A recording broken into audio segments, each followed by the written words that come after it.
Yuri Alberto pode deixar o Corinthians de graça. Vídeo de hoje do canal do Nicola te atualiza sobre esse assunto e fala também sobre o Flamengo que apresentou o projeto do seu estádio para a Caixa. Já o Palmeiras decidiu processar John Textor. Conta o quanto o São Paulo vai faturar com toda a sua camisa, incluindo fornecedor de material esportivo e patrocinadores.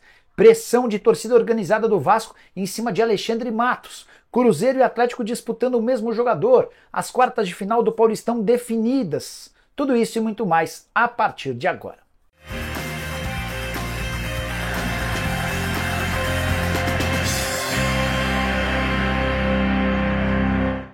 Fala pessoal, sou Jorge Nicola, bem-vindos a mais um vídeo do canal. Para quem não me conhece, jornalista esportivo, trabalhando no meio desde 2000 e a missão por aqui é deixar você por dentro de tudo que está rolando com o seu clube do coração. Para não perder nada, aperta o botão vermelho de inscreva-se, ativa todas as notificações e também deixa seu like. Combinado? Bora contar que todo esse conteúdo é um oferecimento de 1xBet, a mais antiga parceira do canal do Nicola. Tô colocando na tela jogos dessa terça e quarta na Champions League, principal torneio do mundo. Reúne jogos bem legais para você apostar. Vou dar os meus palpites. Para o confronto entre Arsenal e Porto, vou de vitória do time da casa. Já para Barcelona e Napoli, mais uma vitória dos mandantes, vou de Barça. Inclusive, uma aposta dupla nos dois pode ser bem legal. Na quarta-feira, Borussia Dortmund e PSV, vou de Dortmund. Para completar, Atlético de Madrid e Inter de Milão. Jogo bem equilibrado, com uma cara de empate. E você é bom de palpite e manja de futebol, então vem se divertir comigo. Na 1xBet para participar é simples. Clica no link que está no comentário fixo, faz seu cadastro e não esquece de utilizar o código Nicola para ter direito a 100% de bônus no valor do seu depósito. Agora sim, bora começar o vídeo com aquele tradicional giro de notícias e a primeira informação é do Cruzeiro, que estuda a possibilidade de atravessar a negociação entre Atlético Mineiro e Robert. Meio atacante de 20 anos de idade que pertence ao Atlético. Desde a semana passada o Atlético tenta comprar o jogador em definitivo. O Cruzeiro estuda uma proposta maior. Vale a lembrança de que Internacional, Vasco e Curitiba também estão interessados no atleta. Já Brian Palacios, recém-contratado pelo Galo, não esteve entre os relacionados para a partida contra o América, havia participado de apenas um treino, mas deve estar à disposição do Felipão no banco de reservas para o jogo da volta contra o Coelho no fim de semana. Thiago Maia foi apresentado no Internacional e relatou que foram várias as noites sem dormir e sem comer. Tamanha aflição dele para poder se mudar do Flamengo para o Colorado. Ele chega a contar que o Eduardo Cudê ligou para ele na noite de Natal pedindo que ele fosse contratado e desde então ele trabalha nos bastidores por esse acordo. Já a diretoria do Botafogo está entusiasmada com o Yarlen, atacante autor do segundo gol na vitória contra o Sampaio Corrêa, e já estuda uma nova proposta para a prorrogação do contrato do atleta. O vínculo atual, cuja multa é de 12 milhões de euros, termina em dezembro de 2025. Bora contar sobre o Manchester City, que comunicou à CBF que Ederson não poderá participar dos amistosos de estreia do Dorival Júnior contra a Espanha e Inglaterra. Ele sofreu uma lesão e vai ficar entre 3 e 4 semanas parado. Para completar, preciso te contar que o Santos teve lucro de R$260 mil contra a Inter de Limeira, esse lucro com bilheteria. O valor é muito inferior aos R$800 mil a que teve direito o Santos jogando no Morumbi contra o São Bernardo na fase de grupos do Campeonato Paulista, mas jogo decisivo do mata-mata das quartas de final não acontecerá em São Paulo capital e sim na Vila Belmiro. É que nessa segunda-feira, depois de uma reunião, um congresso técnico entre os times que passaram a fase de mata-mata, a Federação Paulista definiu da seguinte maneira os duelos. Palmeiras versus Ponte Preta, sábado, Arena Barueri, 18 horas. No domingo, 3 partidas, Bragantino e Inter de Limeira em Bragança Paulista, a partir das 16 às 18 no Morumbi. São Paulo e Novo Horizontino, a rodada é fechada com Santos e Portuguesa, Vila Belmiro, 20 horas e 15 minutos. Vale a lembrança de que as quartas de final tem jogo único. O vencedor passa em caso de empate, decisão nos pênaltis. Bora te atualizar agora sobre o valor da camisa do São Paulo. Com o novo patrocinador master e também com o fornecedor de material esportivo novo, o São Paulo imagina ser capaz de faturar até 100 milhões de reais ao longo da temporada. Mas é bom fazer a ressalva de que esse valor só vai ser alcançado se o São Paulo conseguir vender milhares e milhares e milhares de camisas. Isso porque o acordo com a New Balance prevê um royalty legal para o São Paulo. Royalty é um percentual da venda de cada produto vai ficar para o São Paulo. Então, se o torcedor do São Paulo adquirir muitos produtos da New Balance em parceria com o São Paulo, essa receita do tricolor pode alcançar até 100 milhões de reais. Só para lembrar, o São Paulo fechou com a Superbet, acordo no patrocínio no peito e nas costas, 52 milhões de reais por ano. Tricolor também tem algo na casa dos 24 milhões de reais garantidos com a New Balance pelo fornecimento de material esportivo, além, obviamente, dos royalties. São Paulo que hoje tem 3 propriedades livres no seu uniforme. Esses acordos parecem um pouco mais distantes porque o São Paulo tem trabalhado com cifras mais altas. De qualquer maneira, sempre o patrocínio do São Paulo em décadas. Só para arrematar sobre o tricolor, outro dia vocês me perguntaram se existe alguma chance da Mondelez, que acaba de adquirir os name rights do estádio do São Paulo através da BIS. Agora sobre a pressão em cima de Alexandre Matos, o diretor executivo de futebol do Vasco tem sido alvo de críticas. As principais da Força Jovem, maior organizada do Vasco, que emitiu um comunicado cornetando o trabalho do Matos. Abre aspas. Alexandre Matos, com sua grife e status, até agora não mostrou nada de bom do seu trabalho. Pelo contrário, contratações meia-boca em jogadores que podem ou não dar certo. Fecha aspas. Venho contando para vocês há algumas semanas sobre uma queda de braço que existe entre Alexandre Matos e 777. O Matos conta nessa disputa com a ajuda do Ramon Dias. É que o executivo de futebol e o técnico entendem que a 777 precisa investir mais nas contratações. E a dona da SAF do Vasco tem regulado o dinheiro.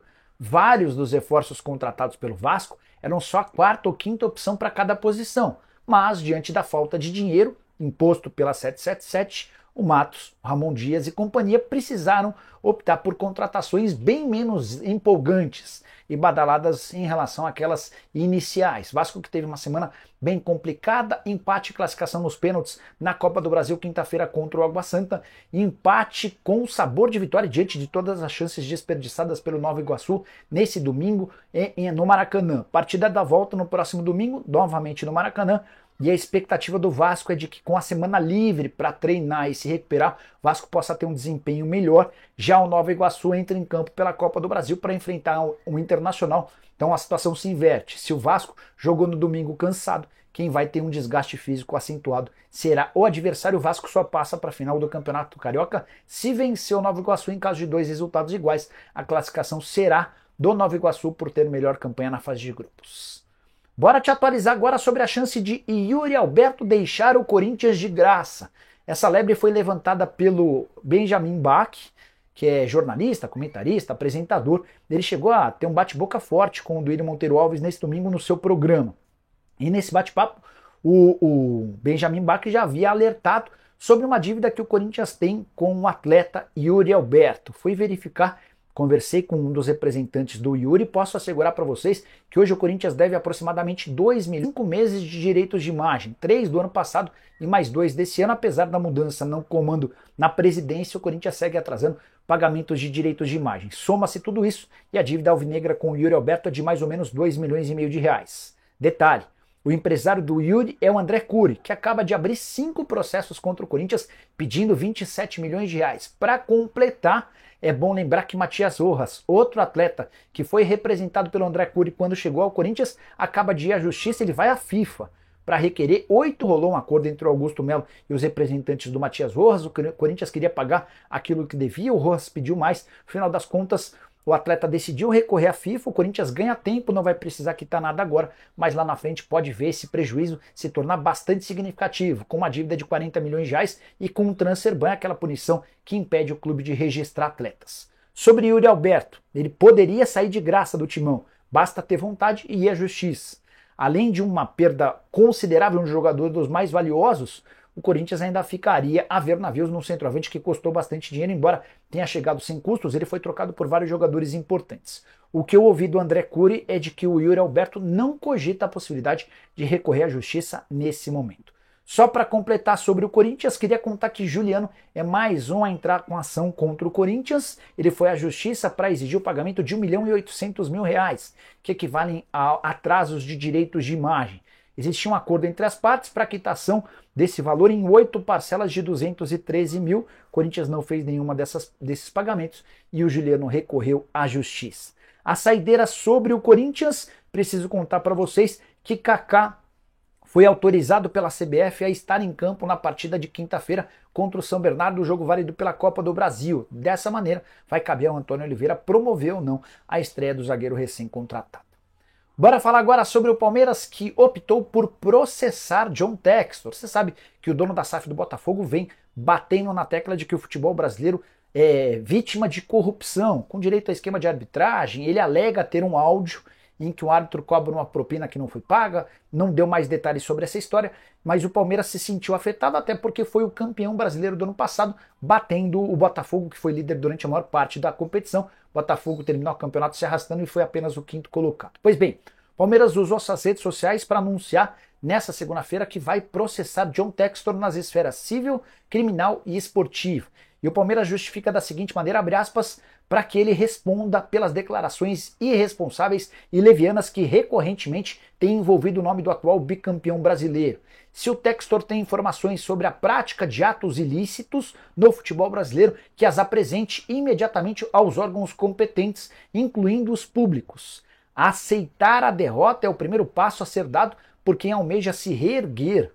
Vale lembrar que no ano passado sofremos uma dura eliminação na semifinal da Libertadores, mas a superamos rapidamente porque tivemos autocrítica e não terceirizamos culpas, fecha aspas, cutucada forte do Palmeiras em John Textor, clima pesadíssimo entre os dirigentes dos dois clubes.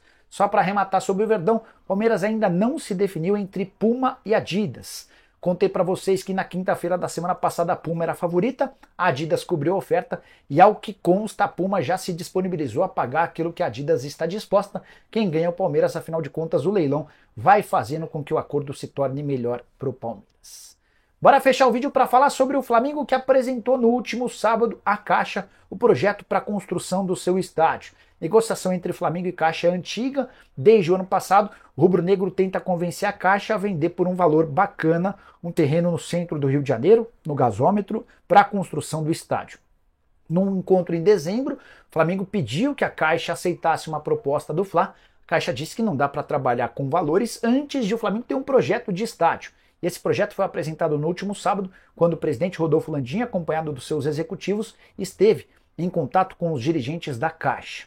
O que eu posso contar de detalhes desse projeto? O pessoal da Caixa sinalizou de maneira positiva, era o que eles imaginavam, para que agora possam abrir negociações em relação ao valor do terreno.